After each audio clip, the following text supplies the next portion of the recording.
Transport for Society is the perfect approach for our mission. We are engaged in sustainable mobility, we are engaged in active mobility. And active mobility is very, very often neglected in the official transport policy. But there are also very, very good examples, like from Switzerland. For more than 10 years, they introduced to the column of motorized transport and the second column of public transport, they added as a third column the column of active mobility. And that means in all planning and in all budgeting plannings, cycling and walking is then implemented from the very beginning. And this is on the one hand saving costs, and on the other hand this brings much more sustainable solutions in transport. Well, the biggest need for change now in the moment is based on the necessity to have a change in energy use.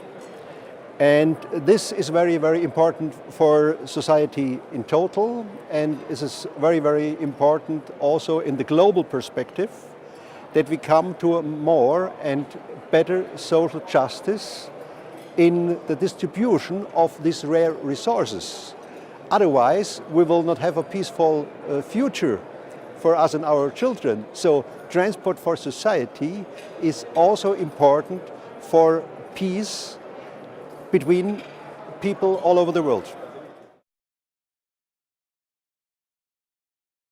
This summit of the OECD now is really a good example to show that also politicians have to rethink what they are doing. In my opinion, what we are seeing now in Spain, this Spanish Revolution, is something which can happen all over the world. So Spain is overall, what's there happening is that young people say our politicians are not making policy for a sustainable future. And our contribution is to have a more sustainable future in transportations. Cycling can, especially in urban transport, replace motorized transport in a very, very huge space of modal split. For example, if you are looking to cycling-friendly cities like Amsterdam or Copenhagen, they have 37–38% of their daily modal split now changed to transport. This is great.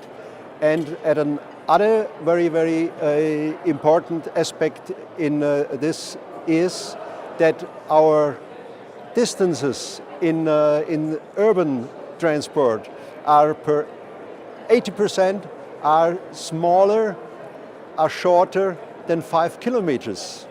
So that means you can do all that by cycling. One of the very, very important opportunities for the future are the public bike sharing systems, as shown in Paris, for example, or in Sevilla. They were coming from almost zero now to 7% in modal split within 3 or 4 years. This is great, and it shows that this gives people access for their short distance in a city on the one hand, and on the other hand it's improving the quality of life in their cities.